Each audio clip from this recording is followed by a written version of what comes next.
So here we go. The race for Congress in the 16th Congressional District has been one of the most highly watched contests in the country. Why? After all, President Trump won the district by 10 points.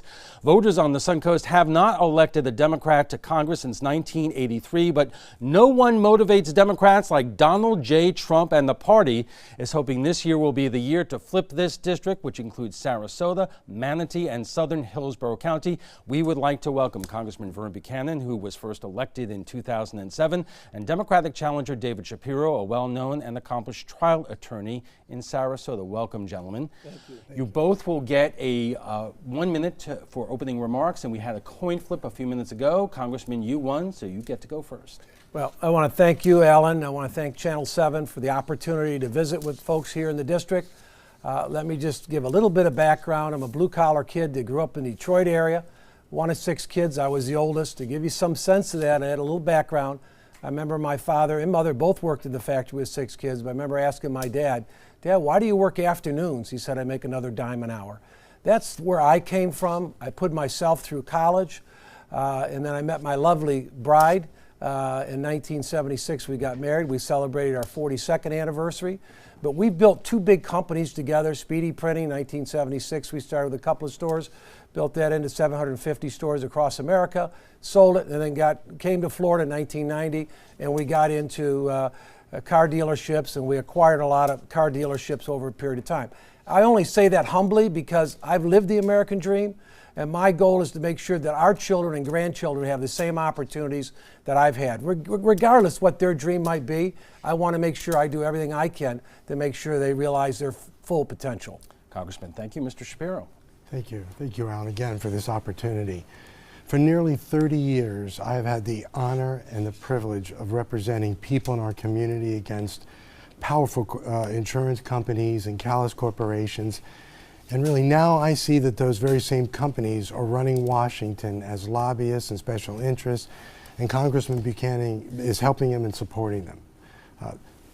12 years in Congress, he recently wrote himself a $2.1 million tax break while working families and seniors are struggling. From his record, it appears he doesn't really care about the health care of the working families or people with pre-existing condition. He doesn't care about seniors who are struggling, trying to get by on Medicare and Social Security. And he really doesn't care about the environment, which, as we now see, exacerbates the red tide, which is affecting our way of life and killing our economy. I do care. And that's why I'm running for Congress, because you can't change Congress unless you change the leadership and the people that you send there. Okay, gentlemen, thank you. We have to take a quick break, but when we come back, what might be the most important vote one of these 2 men will have to make. So stay with us. Welcome back to the 16th Congressional District debate. Joining us is Republican Vern Buchanan and Democrat David Shapiro. And gentlemen, we're going to discuss a lot of issues tonight, and I would imagine a lot of issues that you strongly disagree with each other. But arguably, one of the most important votes that one of you 2 men might make in the new Congress, should the Democrats win the control of Congress, is whether or not you would vote to impeach the president if Special Counsel Mueller finds that laws were broken. So let me put the question in this fashion. The president won this congressional district by 10 points. Would both of you promise not to vote for articles of impeachment should the special counsel come up with what he believes are grounds for impeachment? Congressman. Well, I'll address that, but I do want to go back on his opening statement.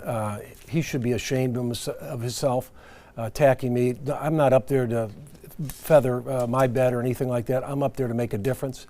I mean, he's a personal injury lawyer that sues seniors and everybody else in this community, a lot of my business friends, and he's made millions of dollars doing it. So I just want to make it very clear. If he wants to go down this road, that's why he's losing. He's running a negative campaign. And it's a shame because we should be talking about issues tonight. Okay, on the issue of impeachment, would you promise right here, right now, you would not vote to impeach the president should articles of impeachment be levied if the Democrats win control?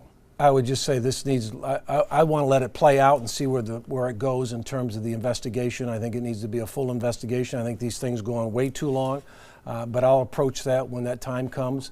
but I can't imagine this it's going to go to a point of impeachment. Now, the Democrats have made it very clear that they're going to impeach day one. That's their agenda. That's where they want to go with this. They've been wanting to impeach him. If they could have, they could impeach him last year or so. And so we'll see what my opponent says. Okay, David, same question to you. Would you promise not to vote for articles of impeachment?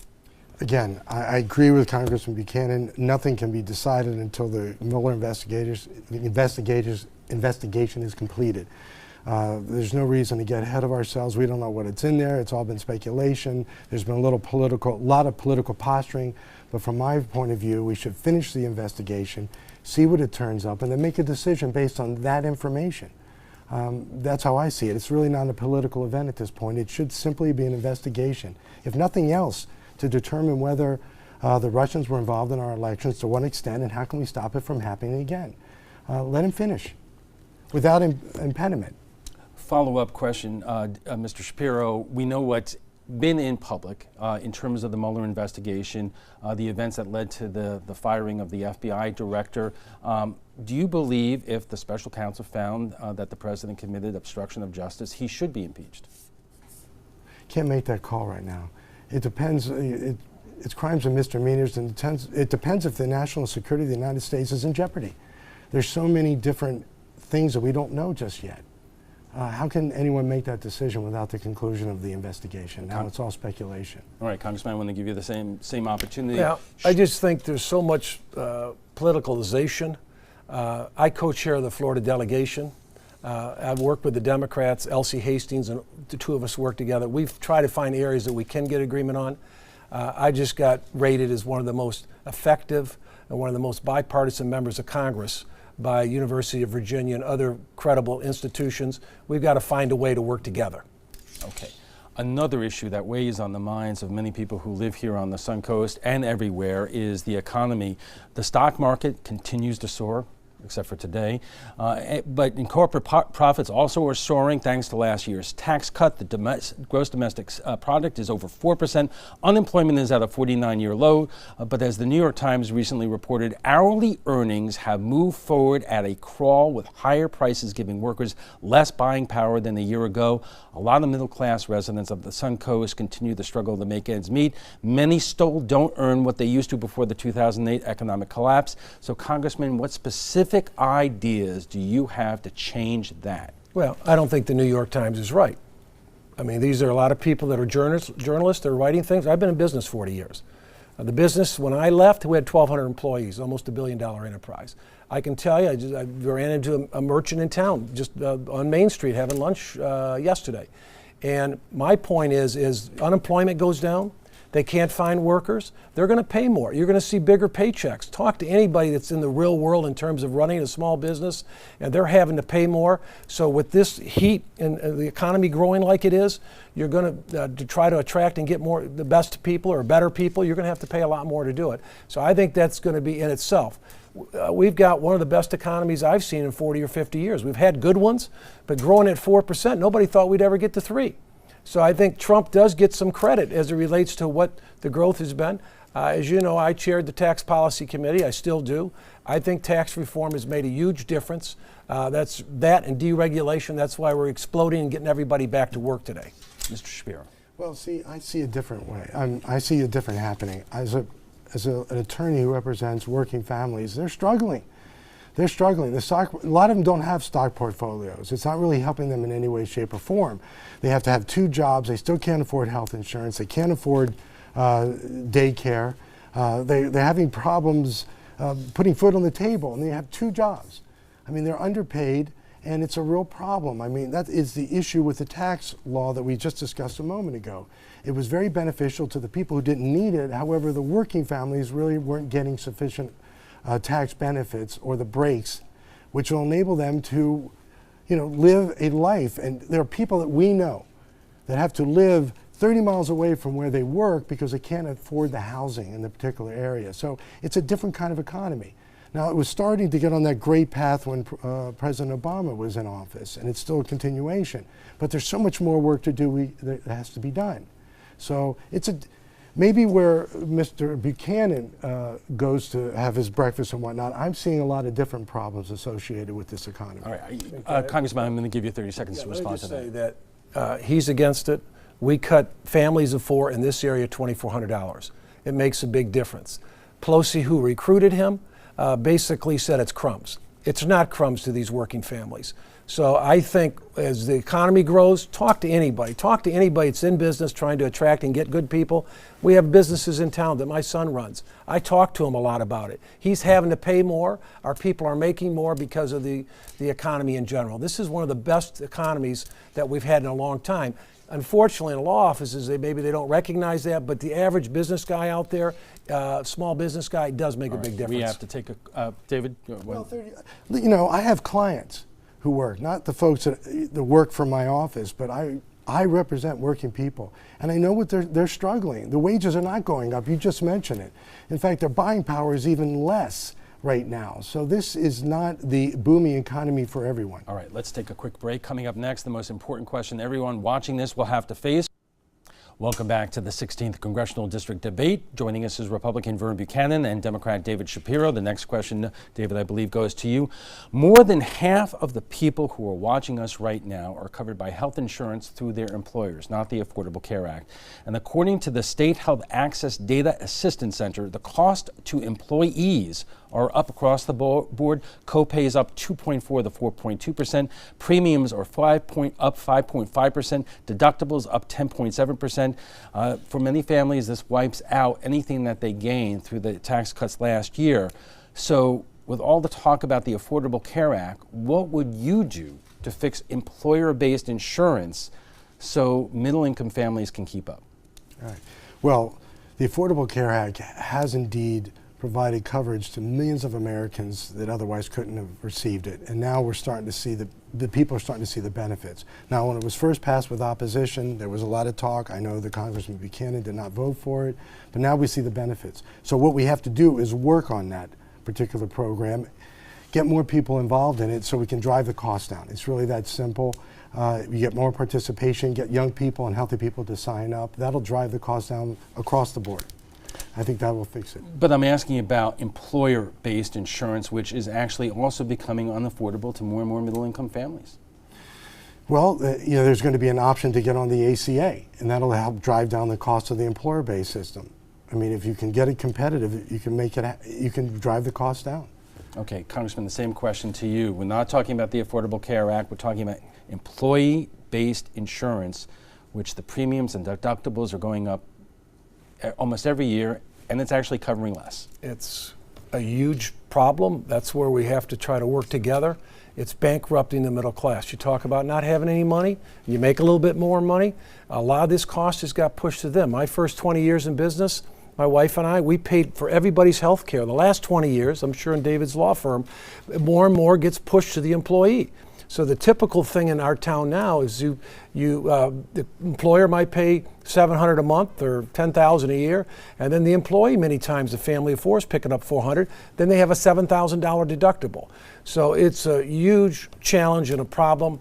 I would also say my biggest concern is, and I mentioned it before, is they're looking to go down the road with this concept of government-run health care, which would be $33 trillion. We don't even take that in, barely take that in 10 years. That puts Medicare, Social Security, and our veterans, their benefits, all they've earned, at risk. And someone says, is that the case? Yes, it's the case. You have 120 members on the Democratic side that have already signed up for it. Okay, Congressman, a lot of Suncoast residents depend on Social Security and Medicare. Do you both promise that no matter what, that these programs, you will not vote to cut these programs or raise the retirement age, Congressman? I'm on the committee, Ways and Means. Basically, we oversee health care, Medicare, taxes, trade, Social Security. I'm senior on that committee, so I'm just telling you for sure I'm going to do everything I can, not just for our district, but for seniors across America. I'm in a very good position to have a big impact on that. And that's what I'm concerned about. If you go to government-run health care, it means everybody's insured. 65 and under, you put all the seniors at risk in this district and across the country. I see it every day. You're going to put Medicare at risk, you're going to put Social Security at risk, and veterans, their benefits they've earned, all going to be at risk, and you're going to double the taxes for everybody just to pay for it. So it's a huge issue. And 120 members on his side of the aisle, he'll be there with them if he got up there, are for this, government-run health care. So it's the idea, Medicare for all is Medicare for none. Okay, Mr. Shapiro. Yeah, I would disagree with that. That has never been my position in terms of Medicare for all. My position has been and always will be, at this point, we have the Affordable Care Act. And if we can make it work, improve it, increase the amount of people participating, bringing in the young and the healthy, it'll drive down the cost. That will also help the employer-based systems because they'll have other options that will be a cheaper, better option. I don't know what Congressman Buchanan is talking about in terms of the Medicare for all. We're really not on the table. To answer your question, on the other hand, I would tell you that I will not do anything that would cut Medicare or Social Security. On the other hand, Congressman Buchanan agreed with Paul Ryan's budget that wanted to privatize Medicare, which would have been problematic, or privatize Social Security and then use voucher system in Medicare, which according to the AARP and other nonpartisan groups, that would have driven up the cost to the seniors by 5 times. So, you know, I would not be for that. Okay. Congressman, let me give you 30 seconds to respond. Let me just say, I think what David has never been up there, so he doesn't understand. He's going to work for and be bought by Nancy Pelosi. She's being pushed by the progressives. They've got 120 people already signed up for government health care. That's where it's going on their side. And for him to think something different is crazy. Now, let me just tell you, I've looked at the local numbers for what he's talking about, the ACA or Obamacare. But the bottom line is the average person in our area is $30,000 a year to get the silver plan. Now, if you get some subsidy, it's less than that, but that's what it is, $30,000 a year. Nobody, and I mean nobody, can afford that, the working class families. We have to take another quick break. We are just getting warmed up. The 16th Congressional District debate between Congressman Vern Buchanan and Democrat David Shapiro will continue in a moment. When we come back, is it time to make a huge change? Welcome back to the 16th Congressional District debate. Joining us is Republican Vern Buchanan and Democrat David Shapiro. Congressman, you get the next question. In 2015, you called the national debt a ticking time bomb on Fox News. A balanced budget amendment is the first measure you wrote that you introduced in Congress, and once you wrote that it is the best solution and we must force Washington to balance its books and return fiscal sanity. But you, as you said, helped write last year's tax law, which increased the nation's budget deficit by 70% over the last year to $779 billion. Why was a balanced budget amendment a good idea in 2015 and not now? It's a good idea at any point in time. I was on the Budget Committee. For 50 years, we balanced it 5 times. I don't have any trust in Democrats or Republicans. We need a balanced budget amendment. We've got it on the floor a couple of times. We didn't quite get there. But let me just say the last administration, when Pelosi became Speaker in 07, and Harry Reid in 07, and Barack Obama in 08, for that 10 years, they ran up $10 trillion in debt. They ran up more debt than George Washington to George Bush, if you go back and look at the math. And so I have no confidence on either side. Now, that being said, we have record amount of revenues because of the economy. Even with the tax cuts, record amount of revenues, we've got a spending problem, and that's got to get dealt with. That's the real issue. So we get more revenues than we've ever had right now, and yet we're overspending that too much. And that's why I want, like 49 out of 50 governors had, that you don't spend more than you take in, like families and small business. We need a constitutional balanced budget amendment just like they have. Mr. Shapiro. Well, I would have asked that very same question because I too am aware of Mr. Buchanan's the record of he wanted a balanced budget. Now, this is the same problem I have with the recent tax law. It increased it put another hole in it of like $2 trillion. And I don't understand why in 2015 it meant it was absolutely required to balance the budget now when there's this tax cut for particularly the wealthy, which we know, it's okay to have. And then I don't see anyone that I have met that actually had any benefit whatsoever from that tax law. So who is going to be able to pay those revenues? And how are we going to get that money back? When you're talking about not spending more, that's when you put Medicare and Social Security at risk, or the things that you absolutely need, like research for opioid crisis and our infrastructure. this is what the problem was with the tax law. You know, it was taking money from it was giving breaks to people who didn't need it. Now we need the revenue, and we have this giant deficit. And who is going to be able to? Who's going to have to pay it? All right. If Let me just sure. add quickly. 30 seconds. He brought up that nobody benefits. I don't know who his friends are. Everybody benefits. 90% of Americans benefit. 90% get a $2,400 deduction. Small business gets $2,500. They get full expensing. So if you buy a copy or something in there, instead of writing it off over 5 years, you can write it off now. That saves you some money. It helps grow the economy. And that's why we're going to 3-4% growth, or 4% growth the last thing, because we're supercharging small businesses. They're creating more jobs, and that's why unemployment is difficult right now. And with that, people are getting bigger paychecks. Right. If you want 30 seconds to respond to that. And the other point was about the debt under the Obama administration. We were in the middle of a Great Recession. I mean, literally. I mean, it was absolutely necessary. 10 trillion?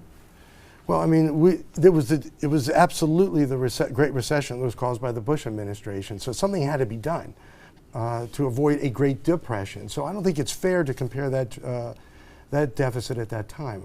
Clearly, we didn't need to add another $2 trillion to the deficit. But let me just say, just quickly, he blames it on the Bush administration. They were there 10 years. Pelosi, Reid, and Obama for 10 years. They ran up $10 trillion in debt. At some point, you got to take responsibility. If I put a person in business, I can't say for 10 years later, blame it on the last guy. You know, they were not pro-business, and as a result, we never got more than 1.5% growth, and that's why the country is struggling, or has been struggling as a result when they were there. All right, let me ask another question that is really on people's minds. If it's not health care and their budget, it is the price of things that are going up after several years of relatively cheap gas.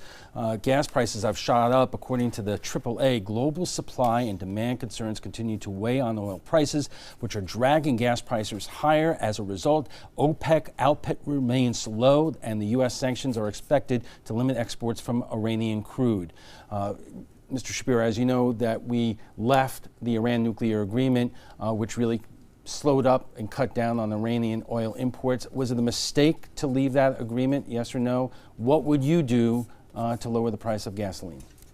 All right, well, it's a two-part question, obviously. In terms of whether we should have left the Iranian agreement, I wasn't in favor of it for different reasons when it was first entered into by the Obama administration. It was a matter of security for Israel. But once we got into the agreement, until such time as Iran absolutely broke that deal, I think we had an obligation globally to stay within that deal. And if there was a problem with it, we should have, consulted with our allies and tried to repair it as opposed to just abandon it. And now in terms of the cost of gasoline and the issues that you're talking about in terms of losing the oil from Iran, maybe now is a good time to start transitioning over to solar energy. Maybe this is exactly the reason why for so many years people have said, let's try to transition away from fossil fuel and start using solar and wind, because we're going to have these issues constantly. So that would be my response to that. Congressman, same question to you. When I first started running for Congress, the whole thing was get off foreign oil. So David and I kind of agree on this. We got a lot more capability. We've got a lot more production capability, but I think you need all the above. Solar is making a difference. The wind is making a difference. It's not a big difference. I like to get that technology, but we need to look at all the sources. But we are producing more. It's really about supply and demand in the world.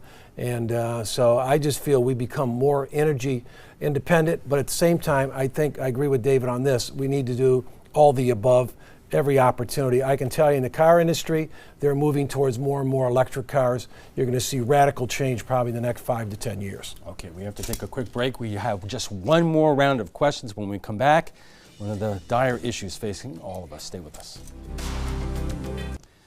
Welcome back to the 16th Congressional District debate, and joining us is Republican Vern Buchanan and Democrat David Shapiro. I do want to talk about gun deaths in the United States, particularly from Parkland to Orlando to Las Vegas to that church in Texas. Mass shootings with assault-style weapons and large-capacity magazines have left a bloody trail of death and heartache.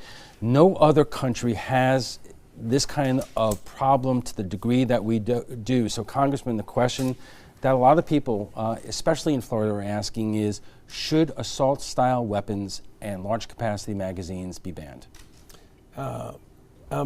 for the Second Amendment, as you know. But I think the big thing, we've got to find a way. I met with the children from Parkland. In fact, I haven't said this much, but I was a teenager and had a gun put at my head, and I didn't think I was going to see the next day. So I've had that sensitivity about what they are going for. But there's one of the fathers have unfortunately lost his daughter in that, Pollock, and he's got a plan which is really geared around school safety. But we need to do more on mental health. I'm for 100% background checks. I was one that came out early on bump stocks. So there's a lot more that we can do, but we need to do it together, I think, and I'm hoping this next Congress. The bill that got passed in Florida, I think there was some good things there. One of the things on the red flag law that they put in place. So I think there's a lot of different things that we can do, and we clearly need to do it. We need to, most importantly, keep our children safe. I'm not for the idea of teachers carrying guns, but I do think we need to have security in some of these schools, and I know they are doing that, and that's an important thing. Mr. Shapiro. Well, my position is very clear on this. I believe certainly that it's not a binary choice between the Second Amendment and having gun safety. I've said it before, I have the endorsements of, early on with Gabby Giffords. I think that there's no reason to have a weapon, an assault weapon in civilian population. Certainly, a background check is absolutely imperative. We do not want people with a mental illness who have a history of domestic violence to have a gun. We should close all the loopholes. If we're going to go to the trouble of passing these laws, we must make sure that they can't be circumvented.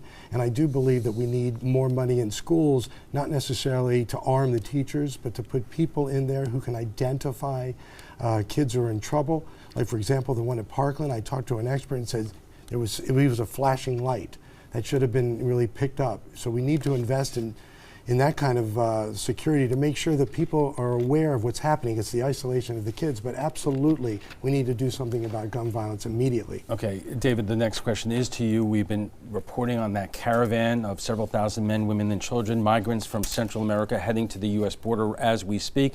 President Trump says this is a national emergency and is considering sending U.S. troops to protect the border. Is it a national emergency, and should U.S. military go and protect the border? We are a nation of laws, and we're a nation of immigrants. Our values should reflect both. We need strong border security. What I see happening with President Trump right now is he's getting everyone scared. He's dividing the nation. These are people who are trying to get away from horrific circumstances, not unlike some of our grandparents and our parents. So I don't know that we have to call out the military and start making claims that these are terrorists and they're murderers and they're rapists, when really are they really just people trying to get to the border to America? Now, does the military required? I don't think so. Do we need more border security? People can come and go through the process of vetting to make sure that bad people don't get into our country. I would certainly agree with that. But some of his language is divisive, and it's fear-mongering. So we have to keep our values. I understand that we have to have strong border security, and but yet we've got to be humane. Congressman, again, is this a national security, and should U.S. military troops go to the border? If we need to, we're completely different on this. You just can't let anybody come in. You'll have millions, tens of millions coming up from Central and South America. David's for open borders, and I think that's a problem. ICE is a big problem. My grandparents came from Finland, but they came here legally, and we process over 1 million people a year. And we're a land of immigrants, but you just can't let anybody come into the country. And David's open to that. When they go to the border, you're going to have 7,000 in the caravan. It could be up to 10,000. What keeps the next 10,000 from going there? So you just can't have open borders, get rid of ICE, and that's the mindset on his side of the aisle. And it's very, very unfortunate. And I think we got to send a tough message, and I will. See, I would disagree with that. That is not my position. What are you going to do? Just let them come in? All 7,000? No. What are you going to do? No, you have to go down there and you have to meet. But Who's you don't send the military. There? Well, you have ICE and you have the customs ICE control. Isn't going down there. You have customs folks that come down. What would you? But would you Those have are military and Border shoot Patrol them? people. Do you shoot them? I mean, you have to be. You don't shoot these them, are but you don't let families them that in. are trying to get away. Yes, it's a problem, and it's But is this the way to go? To make people afraid and call them terrorists and murderers, or do we want to just vet them and make sure that the right people come in. And I am not for open borders. But 7,000 is going to lead to 700,000. Let's try to get to one more topic Okay. before we have to take a break. Obviously, all of us here on the Suncoast have been dealing with red tide and green algae from Lake Okeechobee. I know, Congressman, that you've gotten a lot of money for Moat Marine Labs to find answers to it. Ron DeSantis, who's running for governor, has declined all money from Big Sugar during his gubernatorial campaign. It's been reported that you took over $100,000 for them. Is it appropriate to return the money? Does Big Sugar have a big responsibility for what they dump into our water supply? Let me just say, if someone wants to support the campaign, then, I don't know how much they've given us lately, but, you got to raise for it's an $8 million race, you got to raise money. But the bottom line is, for me, take a look at my record. I just got $8 million, my bill, for red tide. Just co-sponsored another bill for $15 million. We just got that. And then we're talking about another $100 million that we're looking at. He's become a, election day environmentalist. But the bottom line is, what did he ever do before he got involved? The 10 years before I ever ran for Congress, basically I worked on Moat Marine in terms of a trustee. I was vice chairman of Moat Marine, and I worked closely with the CEO, and he has made it clear that I'm a leader on these issues. David, a quick response. Well, yeah, absolutely. No, I totally disagree with everything that Congressman Buchanan said. I have been environmentalist all my life. I've never denied climate change. I believe in science. I believe that the Earth is in peril. In terms of the money that was given, was brought down to Moat Marine, that's about research. I get it, but right now we need to actually do something. We know what's causing it. It is Big Sugar. We know that. So let's first start with stopping what is causing it, and then start doing the research how to mitigate the problem. All right, we have to take a quick break. When we come back, the candidates will make their closing remarks. Welcome back. It's already time for closing statements, and by the congressman went first to open. Mr. Shapiro, you go first to close. Thank you, Alan. Thanks for this opportunity. Congress is broken. The politicians in Washington right now are so busy arguing with themselves, they're not getting anything done. And quite honestly, Congressman Buchanan is part of that problem. You cannot believe his comments when he talks about independent and bipartisan, because the record shows that he has voted 98% of the time with the Republican Party and 96% of the time with President Trump. He toes the party line, even when it means hurting people here at home. And people need someone who could go to Congress, work on both sides of the aisle, and get it done. The record shows that Congressman Buchanan has not fought for health care for working families and people with pre-existing condition. He hasn't fought for the protection of Medicare and Social Security for our seniors, and he hasn't really fought for the environment. He has a 9% rating with the League of Conservation Voters, and that's not good. We need someone who's going to reach across the aisle, work hard, fight for the families, fight for our community. If you elect me as your congressman, I promise you I will go to Washington and I will fight with you, and I'll work with anyone who will see that we can get this job done. Thank you. Thank you. Let me just say, thanks for the opportunity to be with you tonight. I appreciate the opportunity to work with you over the years, and I look forward to moving forward. But let me just tell you, that's why my opponent is losing this race. He's run a dark campaign, not on the issues. He's attacked me on the boat spent over $3.5 million with his dark friends from that, and it's really a tragedy. But the bottom line is, I'm in a very good position. I'm a senior member on Ways and Means, Social Security, Medicare, that I can weigh in a big way. I co-chair the third largest delegation in the country. That combination, I'm going to be able to deliver on things that are important to you.